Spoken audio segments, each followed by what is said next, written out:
All Good right. morning. Good morning. Good morning.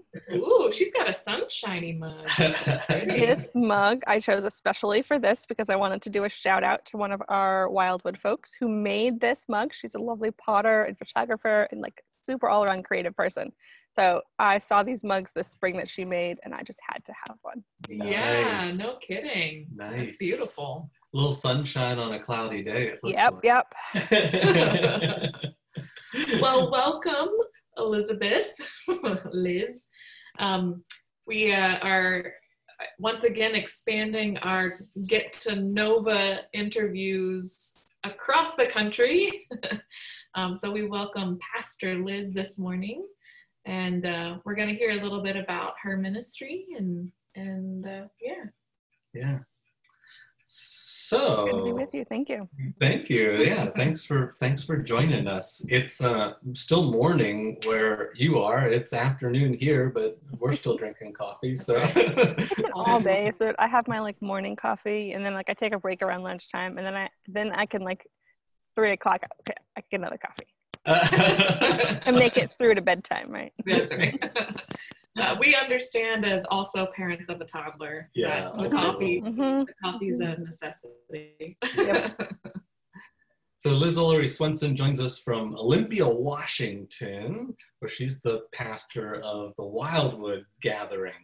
Is that the way you say it? The Wildwood Gathering or Wildwood? I usually drop the unless I'm being very formal, but Wildwood Gathering, yeah. Cool. Which is a church plant, right? Yeah, we are 4 years into our church planting. Cool. And formally started in the spring of 2016. Awesome. And yeah, located here in Olympia, Washington, which is the state capital. But you'd hardly know it. It's kind of a smallish town. Okay. Very creative, very quirky, eco-focused. And so Wildwood's quirky, eco-focused theology fits nicely, but it's also, church is a hard thing to do on the West Coast in a lot of ways. So it's been an interesting thing for me to learn how to do church in a totally unchurched context. Yeah, neat. So what is it that you love about the kind of ministry you're involved in? So for a long time, I resisted going into ministry at all. I'm a pastor's kid. Like, I know it inside and out. But there came this point where I realized the people around me, my friends, my community, kept wrestling with theological questions, life questions. Like, what is my purpose? What am I called to do? Who am I? Like, how do I reconcile major life transitions, marriage, birth, death, in this context or they grew up in a religious community, but found it so toxic and so painful that they couldn't hold on to it, but still like had this essence of like questioning and I began to like, what would church look like for people for whom church has been really painful? How do we reimagine? How do we hold on to the goodness of our church communities and begin to reimagine some of the toxic theology and the ways that church has been used as a weapon to victimize and to hurt people. And so Wildwood grew out of that as sort of this desire to just get really creative and to see what could be possible. So we say that Wildwood Gathering is a community of faith.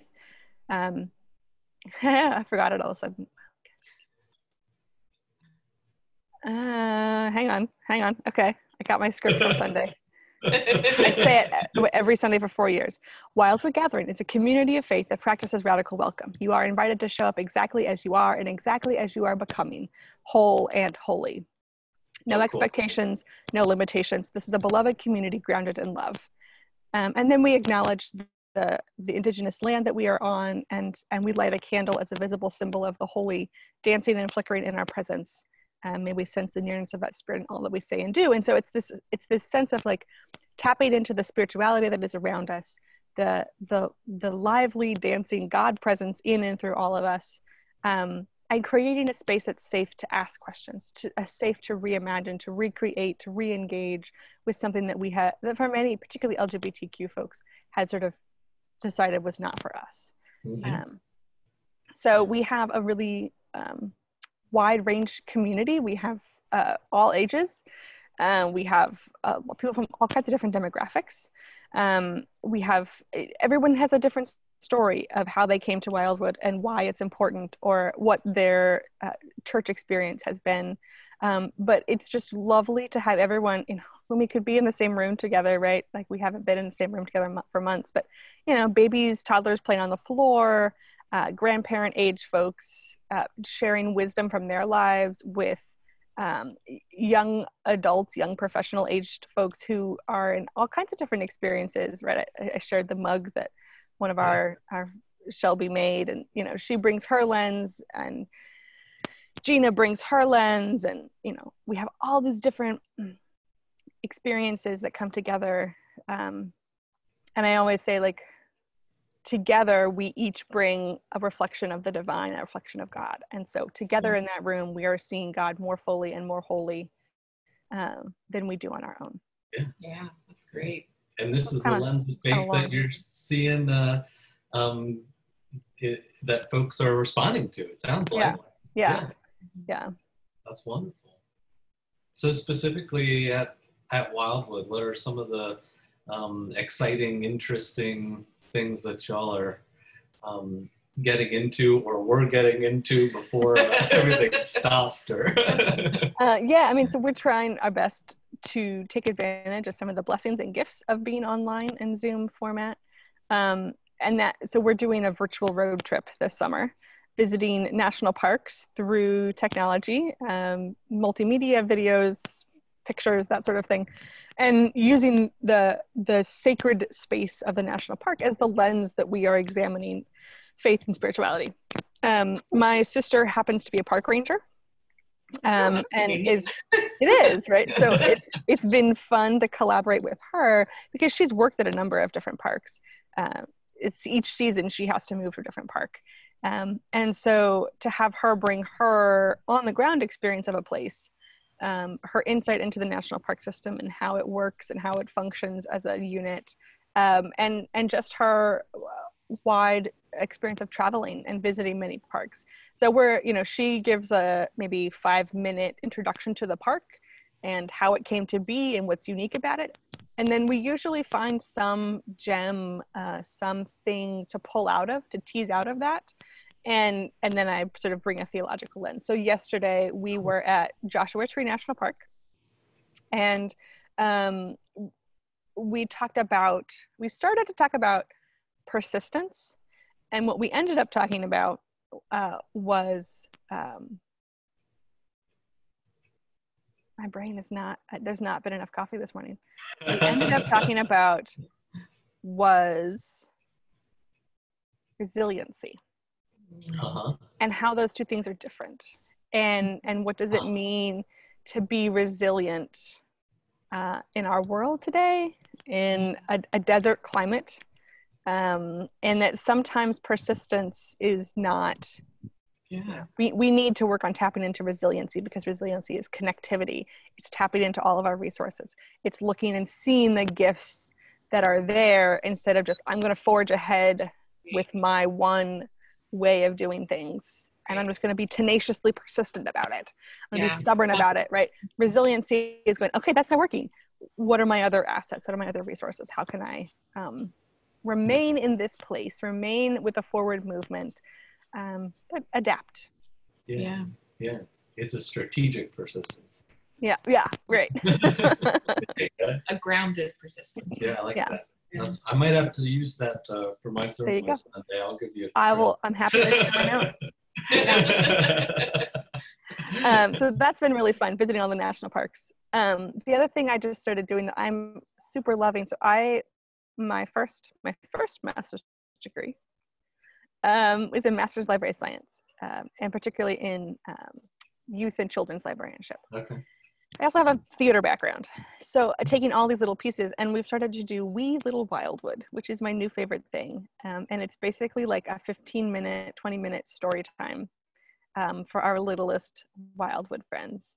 And it's on Zoom, so that's, like, it's fine. I'd rather it be in person, but we're just doing, 2 books, a song or 2, some prayer movement, like reach out to the people that you love, reach up to the whole world, like send your love down to your roots, all kinds of fun movements to help them stretch and move and connect and hear some really great stories. My biggest revelation and find of this pandemic season has been that Kindle ebooks can be shared on your Zoom screen super easy. Yeah. So if you have the Kindle app or the Kindle application on your laptop, just share your screen and everyone can see the picture book. So you're not having to do the awkward hold it. Here's the picture. Can I get it close enough for you to see it? Everyone gets to see it. So we've been doing these story times. We're doing one on Friday at 9:30. If you want to join, it's online, so anyone's welcome to join. I'll add you to our Google Classroom. So that's been really fun. And Wildwood's had a garden for a couple of years now, or yes, it's our second summer having a garden. So we're doing some small, masked, socially distant gardening dates. Nice. Trying to find some ways to connect. Yeah. Cool. Yeah. Oh, wonderful. Sounds resilient to me. Yeah. We're trying, And at this point, it's all just kind of making it up because no one knows what we're doing. That's right. Exactly right. That's what I love about church planting. It's there's no parameters that tell me what I have to do. Right. I just get to try things. I get to, make some mistakes. I feel like Wildwood's started as a church plant 3 or 4 times now. And I don't know, it sort of feels like we're just kind of stuck in one speed because we keep kind of having to reimagine, but at the same time, we keep trying different things. And I think we'll settle into something that works. But it's just this process of continually recreating, reimagining, seeing how it and playing and just sort of figuring it out. And it's what church planting is all about.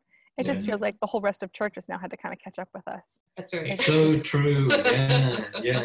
And the rest of the church has which is what we need, right? I mean, yeah. The whole idea and concept of church is in the midst of a transformation. And I think church in large was sort of dragging its feet.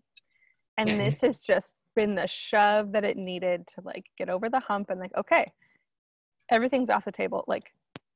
Let's figure it out. What's truly most important to us. Yeah. We implement. Yeah. I think shove was a nice way of saying maybe kicking the pants.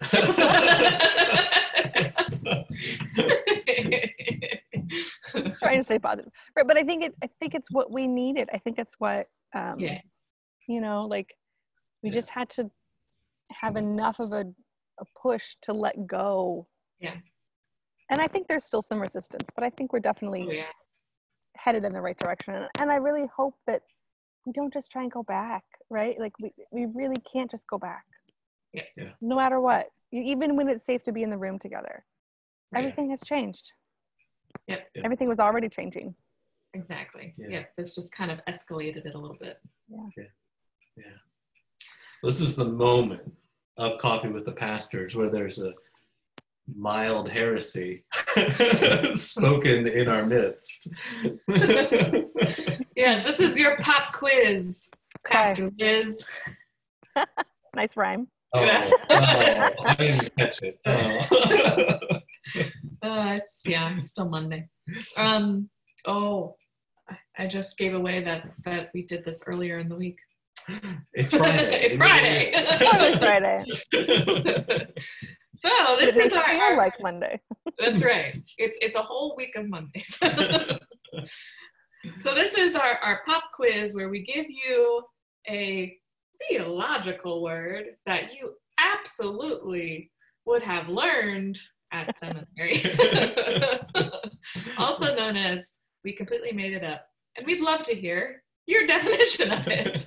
So the word is anasakrologos. Anasakrologos. Hey, Audrey, would you use it in a sentence? Please define anasakrologos. Can you please spell for me? Yeah, I'm not going to spell it.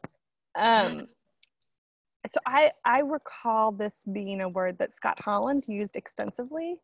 And, he might have coined it. I was never able to quite nail him down on the origins of it. But it's one he used a lot. And it's it's one of those terms it's really it's a heyday. It's very popular right now, but I think it has some very deep old religion roots, that it's been around sort of in those early mystics. And so of course the theopoetics movement is really hopping on this term and just really finding deep meaning. And I think I kind of always struggled with it a little bit. It just, but I've always appreciated Scott's perspective and lens on theology and what he brings to life, and how he sort of invites us to reimagine and to be creative with it. And so I just appreciated his perspective on it. Is Scott Holland on Facebook? I don't think he is. Oh, we need to tag him somehow in this. We do. If you tag the seminary, I bet it would find its way to him. There you go. Kim Carter will make the connection for us, I'm sure.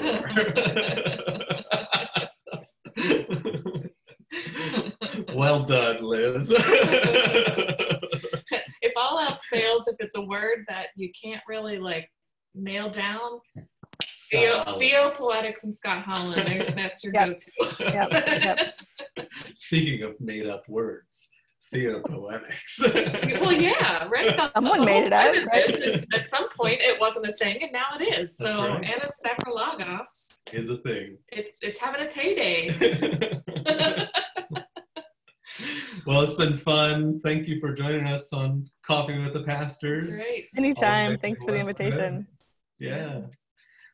Well, feel free to share this with your congregation, and we'll catch each other at annual conference in 2026. Our kids will be old. Well, cheers to you. Cheers. Thank you so much.